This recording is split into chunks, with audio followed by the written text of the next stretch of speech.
জি, নামাজের পর হাত তুলে দোয়া করা। আপনারা আমরা দোয়া করি তো বলছে যে দোয়া করা। আচ্ছা, আপনাকে একটা হাদিস শরীফ দেখায়। রাদার ইসলাম যে দেখুন, একটা হাদিস শরীফ শুনুন, ভালো করে শুনেন, যে দোয়া করার সময় হাত তোলা যাবে কিনা। সব বই তো নিয়ে আসতে পারেনি।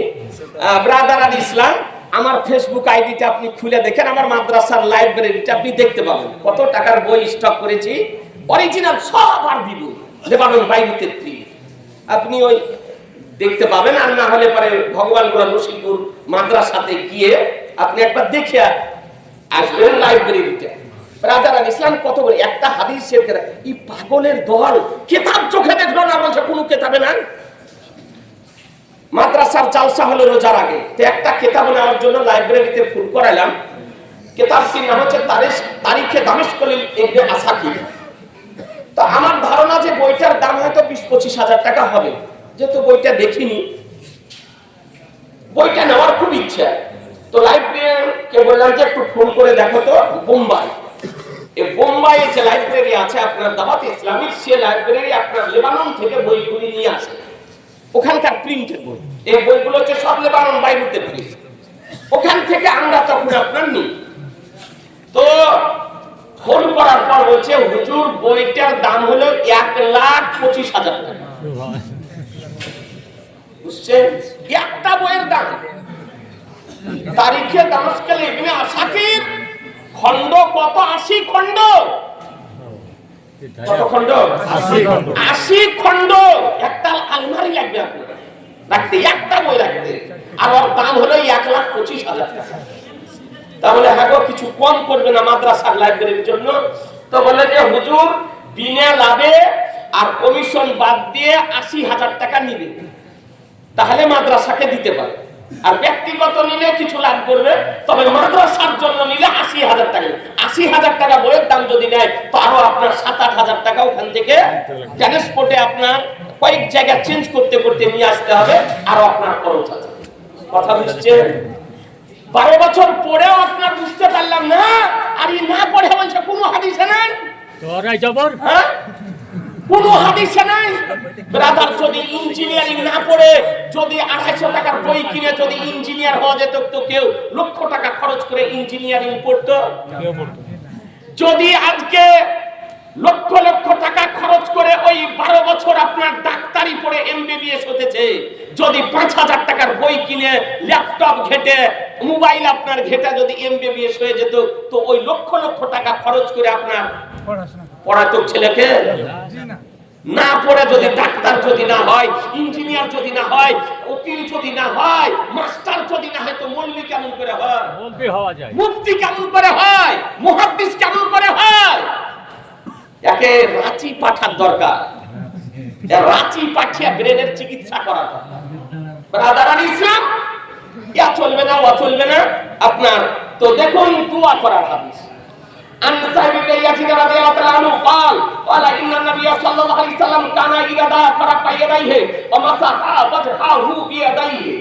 সুবহানাল্লাহ, সুবহানাল্লাহ। হাদিসটি কোথায় আছে? আবু দাউদ শরীফ প্রথম খণ্ড 209 পৃষ্ঠা, ভারতের প্রিন্ট মুসনাদ আহমদ চতুর্থ খণ্ড 221 পৃষ্ঠা, কানজুল উম্মাল হাদিস নাম্বার 18014 চতুর্থ খণ্ড 82 পৃষ্ঠা, আবু দাউদ শরীফ আপনার লেবানন বাইরুতের প্রিন্ট আপনার 1492 নম্বর হাদিস, পেজ নাম্বার 355 তে বর্ণিত হয়েছে।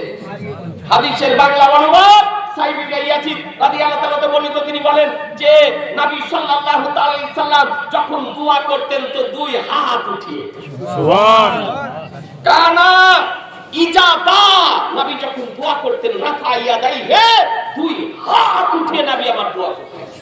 আর কি করতেন? ওয়া মাসাহা ওয়াজহাহু বিয়াদাইহি, নবী দোয়ার শেষে দুই হাতকে চেহারার উপরে বুলিয়ে নিতেন। সুবহানাল্লাহ। আমরা করি না? মুনাজাত করার শেষে দুই হাতকে চেহারার উপরে বুলিয়ে নিই, তাহলে বোঝা গেল দোয়া করাও নবীর সুন্নাত, দোয়াতে হাত উঠানো নবীর সুন্নাত, আর দোয়ার শেষে চেহারার উপরে হাত বুলিয়ে নেওয়াও নবীর সুন্নাত। কথা বোঝা গেল না? এ ব্রাদার আল ইসলাম, আরেকটা আপনাকে হাদিস শরীফ দেখেন, না দেখালে হবে না। সেটা কি বলছে? সম্মিলিত দোয়া করা যাবে না। ইমান দোয়া করবে আল্লাহুম্মা রাব্বানা আতিনা ফিদ দুনিয়া হাসানাতাও, আর আমরা কি বলি? আমিন। আমিন। আল্লাহুম্মা আমিন তো হচ্ছে যে সম্মিলিত দোয়া করা যাবে না। পাগল। আচ্ছা, নবী দোয়া করতেন আর সাহাবায়ে কিরাম গণ হাত কিরাম করে চুপচাপ বসে থাকতেন? হ্যাঁ, নবী দোয়া করতেন তো নবীর সাথে সাহাবীগণ হাত মেলাতেন না? হ্যাঁ, কি বলছে? সম্মিলিত দোয়া করা যাবে না। দেখুন একটা হাদিস শুনুন। আজি জানে মুহতারাম, আম্মা হাবিবিনা মুসলিম আল-বুখারী রাদিয়াল্লাহু তাআলা আনহু قال قال رسول الله صلى الله تعالى عليه وسلم لا يستوي الرجل فيدعو بعضه ويحمل بعضه الا عذبه الله تعالى। সুবহানাল্লাহ। হাদিসটি কোথায় আছে?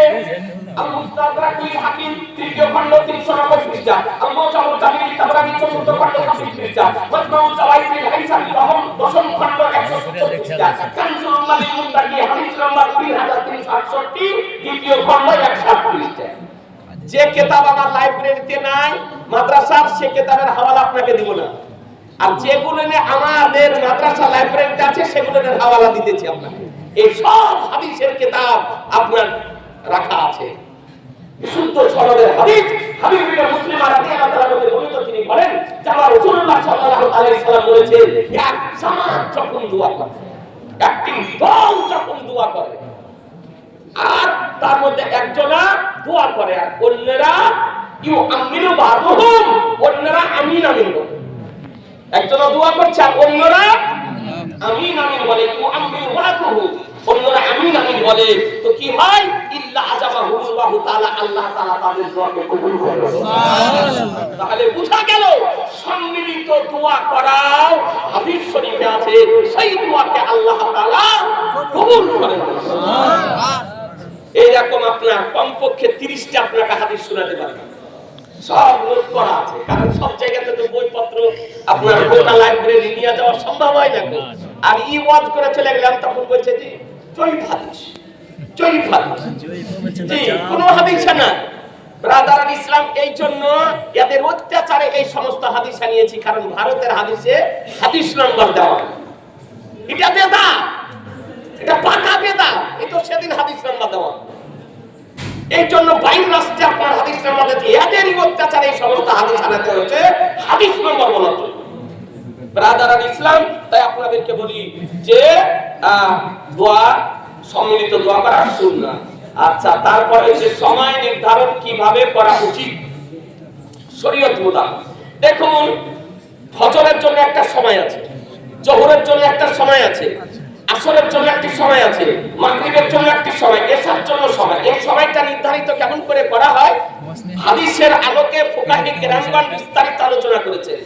এবং একটা ইলমে তাওকীদ বলে একটা আপনার জ্ঞান শিক্ষা দেওয়া হয় মাদ্রাসাতে, সবাই সূচির জ্ঞান, ইলমে তাওকীদ। এই ইলমে তাওকীদ আপনার পড়লে আপনার সবাই সূচিটা নির্ধারিত আপনি বুঝতে পারবেন। তো আপনাদেরকে বলি, যেমন এখন আজকে ইফতার হলো আপনার 5:55, কলকাতার টাইম হচ্ছে, তার মানে কলকাতার লোক ইফতার করেছে আপনার 5:54। ওর চেয়ে আমরা 1 মিনিট যোগ করে 55-তে ইফতার করেছি। সূর্য অস্তমিত হওয়ার পর আপনাকে ইফতার করতে হবে, কথা বুঝছেন? সূর্য অস্তমিত হওয়ার পর। তো সময়সূচি বলছে যে 54-তে, এখানে আমাদের এখানে তার মানে আপনার 54:30-54-তে সূর্য আর দেখতে পাওয়া যাবে না, সূর্য আড়াল হয়ে যাবে, অস্ত চলে গেল, আর সঙ্গে সঙ্গে ইফতার করতে হয়। এই জন্য আমরা 55-তে। ওরা কলকাতার যে দ্রাঘিমার উপরে একই টাইম, কলকাতা, নদিয়া, এই মুর্শিদাবাদ, যারা আপনার লেখাপড়া ব্যক্তি তারা আপনার জানে, একই দ্রাঘিমার উপরে একই সময়সূচি আপনার একই রকম। তবে ওদের চাইতে ঘড়ি দেখে যদি আপনার দেখা যায়, তবে এই প্রায় 30 সেকেন্ড মতন আমাদের মুর্শিদাবাদ থেকে আপনার দেরি হবে। এই